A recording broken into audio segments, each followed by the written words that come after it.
Virat chilli powder అన్ని రకాల వంటలకు పచ్చళ్లకు సరైన chilli powder. No colour no chemicals. ఇమిటేషన్స్ లో ఆయన నేను ఇమిటేట్ చేయడం ఇట్లాంటి ఒక ఇంటర్వ్యూలో చూసి రాజమౌళి గారు నాన్నగారు ఆఫీస్కి పిలిచారు నన్ను, విజేంద్ర ప్రసాద్ గారు. వాళ్ళ ఆఫీస్ నుంచి నాకు ఫోన్ వచ్చింది. వాళ్ళ ఆఫీస్ నుంచి నాకెందుకు ఫోన్ వచ్చింది, వెళ్ళి ఆయన అప్రిషియేట్ చేసి మళ్ళీ ఎన్టీఆర్ గారి డైలాగులన్నీ విన్నారు. సో వాటిలో ఒక ట్రెండ్ చెప్తాను మీకు. ప్లీజ్. వాడు కనబడితే నిప్పు కణం నిలబడినట్టుంటుంది, కలబడితే ఏగు చొక్క ఎగబడినట్టుంటుంది, ఎదుటబడితే చావుకైనా చెమట దార కడుతుంది, బాణమైనా బంధుకైనా వానికి బాంచనవుతుంది. ఇంటి పేరు అల్లూరి, సాకింది గోదావరి, నా అన్న మన్నెం దొర అల్లూరి సీతారామరాజు. అలాగే స్టేజ్ మీద మాట్లాడతారు. స్టేజ్ మీద ఎన్టీఆర్ గారు మాట్లాడినప్పుడు ఏ చిత్రానికి వెనకొని నడిపించిన నా అన్న కళ్యాణ్ రామ్ గారికి, అలాగే ఈ చిత్ర విజయంలో పాలు పంచుకున్న ప్రేక్షక దేవుళ్ళందరికీ, నా అభిమాన సోదరులకి, ఇలా స్టేజ్ మీద మాట్లాడేటప్పుడు చిన్న వేరియేషన్ ఉంటుంది. అలా ఎన్టీఆర్ గారు, అలాగే నేను సచిన్ టెండూల్కర్ వాయిస్ బాగా చేసేవాడిని. టెండూల్కర్ వాయిస్ బాగా చేస్తుంటే శివారెడ్డి అన్న ఒకసారి చూసి బురిడి అనే సినిమా ఉండింది ఈవీవి గారు, అందులో సచిన్ది చిన్న రిక్వైర్మెంట్ ఉంటే నేను ఇప్పుడు విజయవాడలో ఉండేవాడిని. అక్కడి నుంచి అన్నయ్య పిలిపించి డబ్బింగ్ చెప్పించారు. సచిన్ ఒక యాడ్ వచ్చేది మన చిన్నప్పుడు, when I was 16 years I missed my first century, but when I went to England I kept a lot of concentration on the ball and I get my first test cricket century. Boost is the secret of my energy అని ఒక add వచ్చేది. ఆ add చూసి imitate చేసేవాడిని Sachin టెండూల్కర్ని.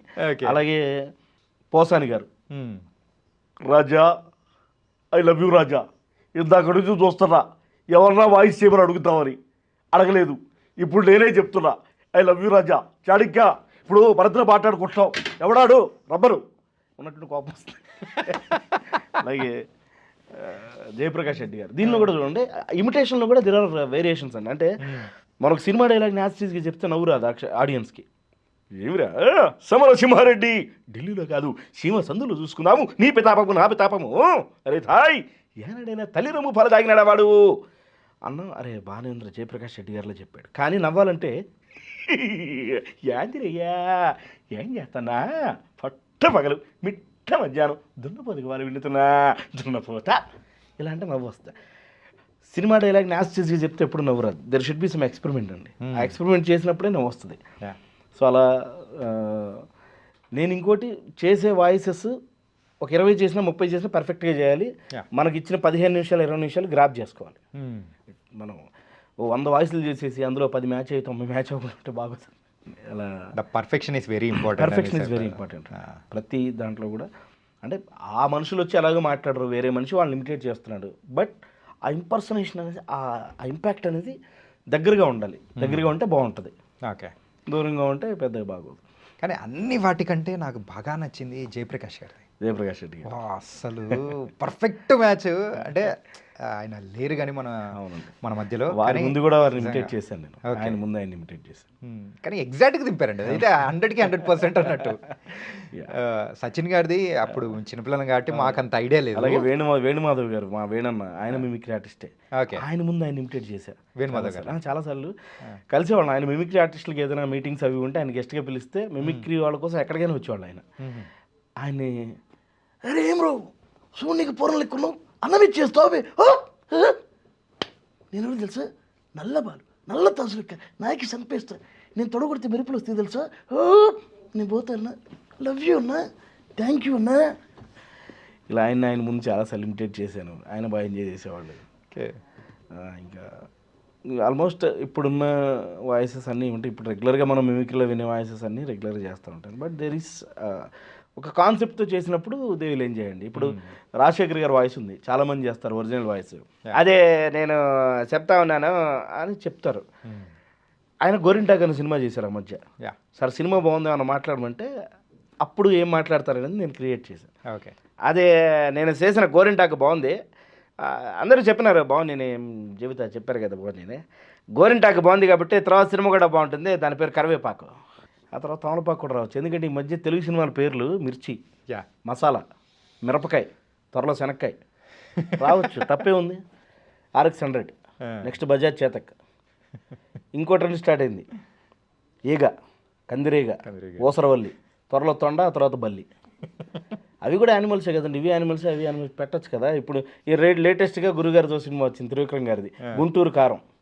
Next Tenali double horse మినపగుళ్ళు. రావచ్చు, titles లేవు sir. Guntur కారం పెట్టినప్పుడు తెనాలి మినపగుళ్ళు పెట్టకూడదా, నూజిగూడి మామిడి పళ్ళు పెట్టకూడదా? సో అలా అంటే దిస్ ఈజ్ కాల్డ్ కామెడీ అండి, మన నవ్వొచ్చేలాగా మాట్లాడడం. అలాగే నేను ఒక షోలో ప్రోగ్రామ్ చేస్తున్నప్పుడు ఆడియన్స్కి ఫస్ట్ చప్పట్లు కొట్టమని అడుగుతారండి స్టేజ్ పెర్ఫార్మర్స్. ఎప్పుడైనా చూడండి, అది మా వీక్నెస్ అనుకోవాలా, అది ఉంటేనే మీరు ఎవరైనా చప్పట్లు కొట్టండి we beg for that sometimes, but కొంతమంది రెస్పాండ్ అవ్వరు. అక్కడేదో ఒక కాక్టైల్ పార్టీ జరుగుతుంది.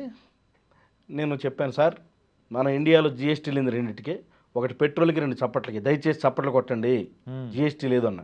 ఆడియన్స్లో ఒక ఆయన లేచాడు, హలో మిస్టర్ లిక్కర్ మీద కూడా లేదు తెలుసా అన్నాడు. నాకు అలవాటు లేదండి అన్న. అనగానే అబ్బా నువ్వు జెంటిల్మెన్ తమ్ముడు అయితే అన్నాడు. అంటే నాకు కొండం అలవాటు లేదండి అన్న. అప్పుడు అర్థం. అలాగే ఇలా నవ్వు వచ్చేలా మాట్లాడడం స్టాండప్ అవుతుంది, కామెడీ అవుతుంది. ఈ కామెడీలు రకరకాలు ఉన్నాయి మీకు చెప్పినట్టు, ఒక్కొక్కళ్ళు నవ్విస్తారు, ఎవరి స్టైల్ వాళ్ళది.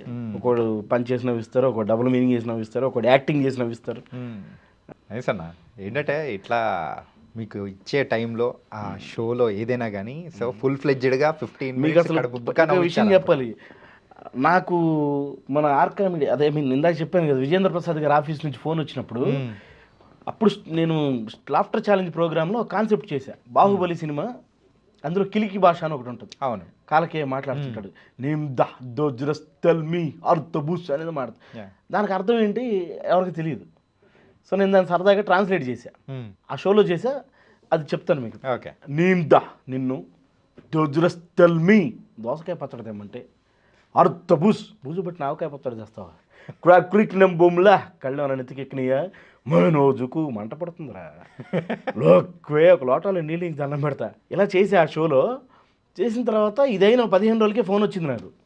ఇప్పుడు నా భయం ఏంటంటే లోపల ఈ బాహుబలి మీద కామెడీ చేశారని పిలిచారా, వెళ్ళకపోతే బాగోదు, వెళ్తే ఏమవుతుందో తెలియదు. యాక్చువల్గా అక్కడికి వెళ్ళిన తర్వాత అసలు ఈ షో నేను చేసిన షో కూడా సార్ చూడలే. ఆయన ఏంటంటే ఆ ఎన్టీఆర్ గారి ఇమిటేషన్ చూసి, ఎన్టీఆర్ గారి డైలాగ్స్, నరసింహుడు సినిమాలో ఒక డైలాగ్ ఉంటుంది, ఆ డైలాగ్ చూసి పిలిచారండి. ఒక 1 మినిట్ పాటు రైతు పడే కష్టం అంతా డైలాగ్లో ఉంటుంది. అవును, అది flash back episode. Flash back interval వరకు మాట్లాడరు ఆయన, ఇంటర్వెల్ అవ్వగానే మాట్లాడతారు. ఓపెన్ అవ్వడం 1 మినిట్ డైలాగ్. రేయనక పగలనక ఎండనక వాననక వాగనక వరదనక రాయనక రప్పనక దుమ్మనక తుప్పనక ముళ్ళనక ముంపనక పురుగనక పామనక కోడి కోత కుయ్యగానే నాగలెత్తి పొలం చేరుసాలు పట్టుకుంటారు వేసు దిక్కు దిన్నుదుగాలేసి నీరు పెట్టి దమ్ము చేసి విత్తు నాటి పైరు పెంచి పస్తులుండి పుస్తలెమ్మి మందు చల్లి కలుపు తీసి కాపు కాచు ముసలి ఇముతక మా నాన్న పిల్ల చెల్ల ఇల్లంతా ఏకమాయ్ కోత కోసుకుప్ప నూర్చి బస్తా కత్తి బండి కట్టి పట్నం తెచ్చి మిల్లు కొచ్చి బేర మాడి కాటా కత్తి పైకమంతో లెక్క కట్టి కళ్ళ కద్ది కట్ట కట్టి పక్కనెట్టి అలసట్టంతా తీర్తానరకప్పట్టు అడిగితే ఆరుగాను రతిబిడ్డ నిద్రంతా చెమట చేసి వెనకేసిన సొమ్ముని వెనక్కి తిరిగేలోపు కాజేయడానికి నీకెన్ని గుండెలురా. ఇలా 1 మినిట్ పాటు నాన్ స్టాప్గా చెప్తారు ఎన్టీఆర్ గారు. ఈ డైలాగ్ కూడా చెప్పించుకున్నారు సార్ ఆ రోజు. సో అదొక మంచి మెమరీ అండి, మంచి ఎక్స్పీరియన్స్. అలాగే దీంతో పాటు కొన్నిసార్లు ఏమవుతుందంటే ఇన్సల్ట్స్ అవుతూ ఉంటాయి ఆర్టిస్ట్. ఇన్సల్ట్స్ ఎలా అవుతాయంటే, ఇది నేను పర్టికులర్గా మీరు అడగకపోయినా ఎందుకు చెప్తున్నా అంటే, నాకు నా లైఫ్లో గుర్తుండిపోయిన పెద్ద ఇన్సల్ట్ ఇది. ఓకే, నేను ఆర్టిస్ట్గా అప్పటికి 2016 or 17 ఆ టైంకి ఒక 2500 ప్రోగ్రామ్స్ పైన చేశాను నేను. ఒక కాలేజ్ ప్రోగ్రామ్ చేస్తున్నాం, వాళ్ళకి యాంకర్ని పిలిపించారు. ఆ అమ్మాయి అప్పుడే ఏదో టీవీ షోల్లో కనపడుతుంది, కొత్తగా సంవత్సరం నుంచి కొన్ని టీవీ షోల్లో అక్కడెక్కడ కనపడుతుంది. అప్పటికి నేను 16 ఏళ్ళ నుంచి ప్రోగ్రామ్స్ చేస్తూ ఉన్నా. ఆ కాలేజ్ చైర్మన్ గారికి నేను చాలా ఇష్టం, విపరీతమైన ఇష్టం. ఆయన మామూలుగా కూడా ఎప్పుడైనా ఛాంబర్లోకి వెళ్తే సరదాగా ఆ వాయిస్ చెప్పి అంత ఇష్టం అనమాట నేను. సో ప్రోగ్రామ్ జరుగుతుంది, షీస్ చూడగానే గుర్తుపడుతున్నారు, కానీ అమ్మాయి బాగా పెర్ఫార్మ్ అంటే వాయిస్ చాలామంది ఆడియన్స్ ఉన్నారు.